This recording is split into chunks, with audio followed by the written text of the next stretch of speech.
everybody. JPT back here with another edition of Attack of the B-Team. Things might look a little different here inside the Wedge temporary base, I suppose. Yeah, look. A lot more room for activities. That's right. I've retooled a lot of things. I've been playing. Oh, have I been playing with thermal expansion. I've got so much stuff. Do yourself a favor. Read the Feed the Beast thermal expansion wiki. That one will tell you everything you need to know to be dangerous. That's right. That's right. Let me go ahead and change into a bat, because there's a few things I want to show you today. But yes, the smeltery, pretty much the same. This is all brand new. Essentially what I did is I pushed everything about 2 blocks back because, well, I don't know why I shoved everything over here. I, for some reason, thought I was going to need a lot more room.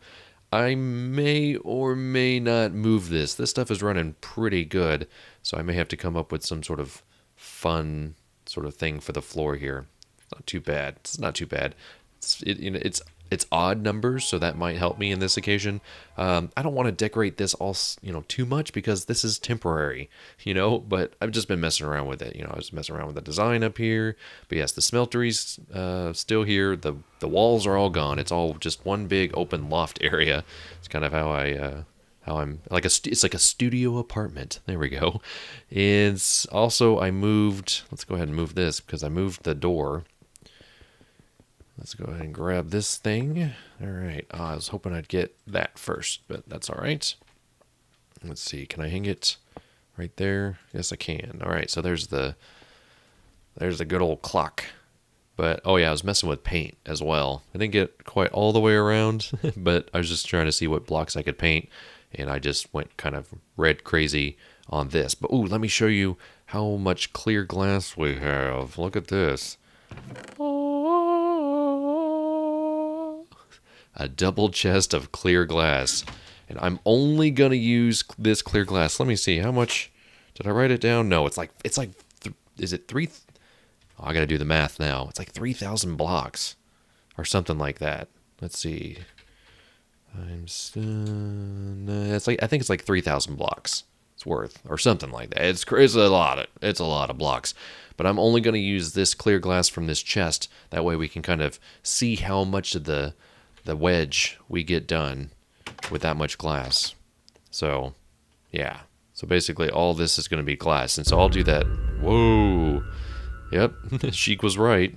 Messing with them dang things. So normally the door would be here, but the door is actually right here. So for those people that are on the server, I also had to move my waypoint block. And so now my new name is The Wedge Hideout. I just was messing with this a little bit. Again, just mostly messing. Nothing permanent. Ooh, gosh. Oh, well. But, yeah, this is like a really thin wall, too. It's super thin. Oh, there it goes again. And this is a really thin wall, too. Oh, I love covers. Microblocks are the bomb. They could be the worst thing and the best thing about this game. All at the same time. Let's see. What else? I took out my...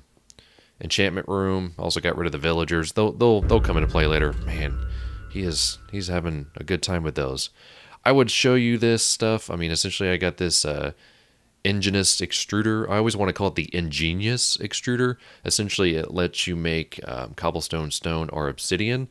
These two I don't have a hard time getting. This one I do, but this also takes 1 lava bucket, and I'm just like, no thanks. So when I need obsidian, at this point, I'm still going to go get it. But I built it. It's fun. Pulverizer, everyone's like, you got to build a pulverizer. That's how much power it takes in. It gave me some gravel after product. Let's go ahead and pulverize some coal. So right now it's pulverizing the coal. Essentially, it's connected to the induction smelter, so it pops up in here. If it has any ability to sort of smelt, it'll then smelt and then go in here and then pop itself into this chest. But right now, it's... Wow, that was weird. Oh, because it wasn't in the pulverizer. It was in this. They're a little glitchy sometimes. I've got my redstone furnace. This thing is amazeballs. You put anything in it, and it cooks like that. It's awesome. It's super awesome. Also my chest, so I've got my copper ingot tool. Got a fluid transposer. Essentially what this does is it takes the fluid out of the magma crucible. So this basically makes anything into a liquid if it can, and then it's going to dump it into this tank here. So I've got a lot of resonant ender. And the way I get that is just through ender balls, which is really cool. I'm powering everything with magma. So I built this tank, this sort of 1x5 or whatever you call it. Also, I've got a resonant portable tank now because guess what? I was able to make a lot of those bars needed to make that. So essentially these endurium ingots. And the way you get those is you have to get this pytherium dust. That pytherium dust, you have to get sulfur. To get sulfur, you have to pulverize a number of things. You get some byproducts here. I didn't do blaze rods, but it's cool that you can get 4 out of a blaze rod. Normally you get 2. So pulverizing things usually gives you about double, which is really nice. But I didn't realize it gave you 50% sulfur, so I'm going to go find me some blazes.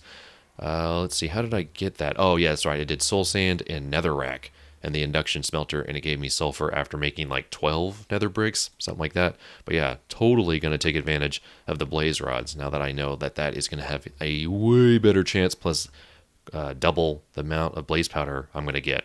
So that is how you get these things here. And these things can be used in all sorts of stuff. So like this porter spawner, this resonant flux capacitor, which provides energy, the resonant energy cell, which is something I'm going to look at here in a little bit because I just realized I didn't have that. Also your tesseract frames, which were really, really cool, and other stuff. So again, that's just kind of what happens is I take this, I take it and go get my lava, dump a bunch of buckets. I can put I used to be able to put 32 buckets. Now I can put 64 buckets into this. And then I hook it up to this, flip the switch like that. It activates that. The way you get those to interact is with this crescent wrench. And then you dump it into the tank here. One thing I did also do is I have ghost blocks. This block right here is a ghost block. So I will pass through it. It's really cool. Sometimes it takes a little bit. So yes, essentially you just put the ghost block there. The way you make those is really actually way simple. I think they're almost OP, overpowered, but essentially you make this camouflage paste and you have rotten flesh here. This camouflage paste is just a number of dyes plus dirt or sand or clay. And of course, dirt's really easy to find, and if you go pick flowers, you'll get this really fast. But I don't know. I think it should be a little bit more difficult. So we're behind the wall. So right now, I don't know. I didn't know if it would actually let me do my intro like that, but it didn't. And so this is all the underneath the machines here. So I've got my magmatic dynamo, which converts all of my magma into energy, and then it goes into my hardened energy cell, which right now it's pretty low, so I actually probably will go ahead and flip that switch so you can kind of get an idea of how it works. My switch is right here. This is where it connects to the tank, so it comes out and connects to that. So you'll be able to see this has lava in it now, and it will be draining from our tanks. Slowly but surely, you can kind of see how it's affecting that, which is really, really cool. You don't want to leave it on too long because that cell, from what I understand, are the magmatic dynamo. See, now it's got all this lava in there, and right now it's charging this up. The reason why it was so low is because this magma crucible takes 400,000 redstone flux to work. And I was actually, when I was running for this resonant ender, this thing was like, this thing uses so much energy. But right now what's doing, as you can see, it's red. It's charging, but it's not charging in here because it's immediately connecting to here, and this is charging up. I don't know if I needed to change the max output to 80 RFs, but all these machines, that's what they take. So, oh, that's an item plate. So that's so yeah, these item plates are, these stone covers are awesome. It helps you kind of keep things from being kind of see-through. But as you can see here, all these have different configurations. I just highly recommend you just go into creative and play around with it and take the wiki. I would try to show you, but this probably took me about 2 days worth to wrap my head around. I've also got these opaque item ducts, so you can't actually see the items pass through. These are super cheap compared to the other ones. Again, I would recommend those. So you have sort of these fluid ducts, and they take this hardened glass, but to get the hardened glass, you have to get pulverized obsidian and pulverized lead, which is way expensive.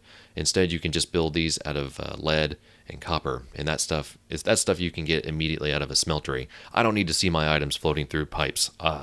usually doesn't last that long anyways, especially short little distances like this. You don't need them. So that's my recommendation at least. One thing you do need to do is if you have items coming out of chest, so you basically right click on that and it changes it to red or blue. Red is going to pull items out, so it's going to pull items out. I don't think there's a chest. I think there's a machine right up there. But you have to power it with some sort of redstone, and levers is the way I do it. And actually, I think I only have one lever. I have one here, I think. I don't think it's for this. Oh, yes, because I turned this off. Because what was happening is I would put stuff in my redstone furnace. It would come up into this chest.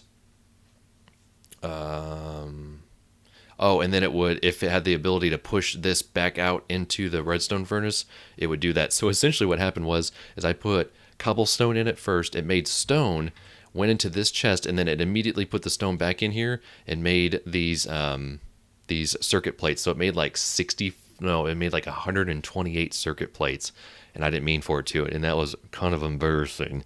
I was like, whoa, that's not good at all. So that was kind of a mistake on my part, but it was fun. I learned a little something. I can also get to this switch by flipping it here, but right now it's still got lava in it, and so this stores like a lot of lava, this pipe itself, while it's charging. Yeah, so it's still charging, as you can see. One thing you'll want to do is this also has a configuration. You'll want to make sure that whatever side your power is coming out of, basically this is an energy cell. I should be able to shift and right click on it, and it will basically become like a portable energy cell, which is really cool. I'm really happy about that. So if this thing just happens to be charged and we get to the point when we want to move it over to the wedge, we can do that. But orange, basically, if I'm not mistaken, is like, hey, this is the total output, and I like that it has a little bit of a charge here, but the blue means that it's the input into it. So there's a blue. I can't really see it probably. I don't think we'll be able to just because. Oh no, see this. So there's the blue, and this thing is pointed down into it, so it's charging that. And then these leadstone energy conduits, again, a little bit cheaper than your normal conduits, but from what I understand, they're pretty decent. So normally you'd want to do these redstone energy conduits, but again, hardened glass comes into the equation. But in case of these, you can just use normal glass, redstone, and lead. It's a little bit more expensive, I guess, in the long run, but it's not too bad.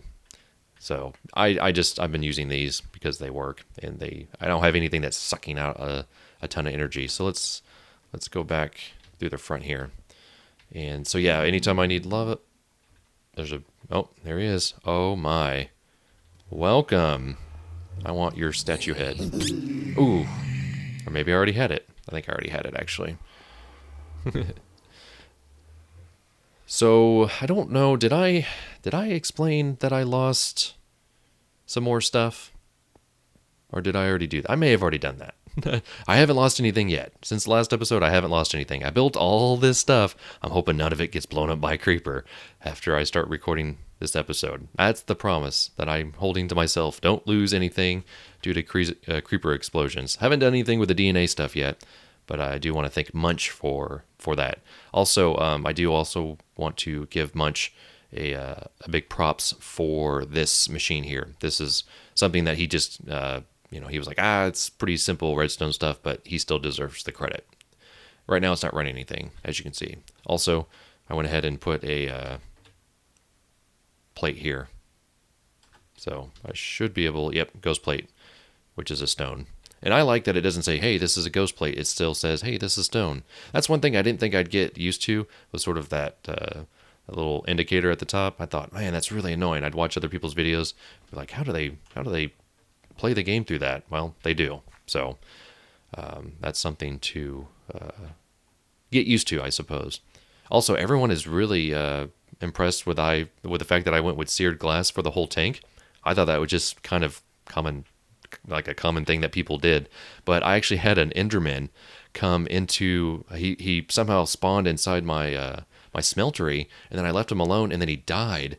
But then what happened was he was carrying a grass block, and he dropped it, and it was just sitting there in my smeltery. And my smeltery couldn't process it, so all this stuff disappeared. Not to the fact where it was completely gone, but it just disappeared. It was really strange. So I had to sort of fly in there, take out the block, and as soon as I did, this stuff all popped back, which was really cool.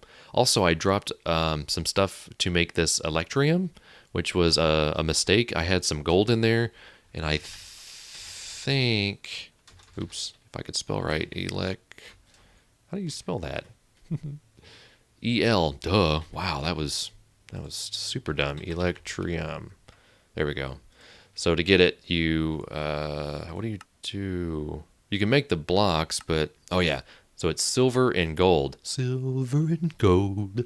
And so I put a bunch of silver in the smeltery, not thinking that my gold was going to mix in with it, and it did. That's one thing I don't like about the smeltery. I kind of wish you could control that a little bit more, and I'm sure you can actually do that, as long as you have more than another thing in there. So I think, did I use all my silver? I think I may have. I don't know. It was just really strange. But yeah, like I said, I'm not the guy to teach you about thermal expansion. If there's questions you have, feel free to ask on the comments. I'll see what I can do for you. But again, I'm a little bit slower than the normal. Oops, this is kind of buggy too, which is bothering me. But one thing I also went ahead and did is I went ahead and sort of terraformed the area around the map. There was a lot of sand, and I thought this is just because this biome goes from crag immediately to desert, and it's just like, huh? Why? And I see that there's a block I missed, so we'll go ahead and get rid of that. Because when you approach this thing, I want you to think crag, oh, crag, and it looks so much better. There was sand everywhere, just sand blocks upon sand blocks. And of course here we'll change atmospheres. Maybe not so much. Normally it turns into like that dark green color. But yeah, that's kind of an update. Oh, did you see I naturally went over here to the door? There's no door there anymore, Jason. Oh, and you can't open doors with food in your hands. That also kind of drives me a little bit crazy. But yeah, just a little bit of a spring cleaning, I suppose. Not much to today's episode, just kind of an update and to show you that we are now fully powered. I don't know why I said that like Arnold Schwarzenegger. But yeah, we've got some machines. Again, I'm not the best at these machines. I also put some machines up here, I think. I don't know which one this is. Oh, the Aquidus Accumulator. That's something you need if you want to cool down machines. Also, I built a steam dynamo, but then realized it's probably not going to work the way I want it to, because it still needs power. And so I'm just melting lava at this point. So I think that's going to do it for today's episode. Appreciate you guys tuning in. Again, for those people that are on the server that watch my videos, you may have to come back over to my base to get my waypoint block yet again, and it will change once we get going on the wedge a little bit. But yeah, lots of fun, lots of micro blocks, and a lot more coming at you in the near future. One thing I'm going to do is I'm going to start placing these clear blocks down in the configuration that I have come up with in creative, and I will do that off camera as to not bore you to death, because Lord knows nobody needs that in their lives, watching Jason put down clear glass. But I will get to that promptly as soon as I'm done recording this video. So until next time, this is JPT. Go play your games, and I'll be seeing ya.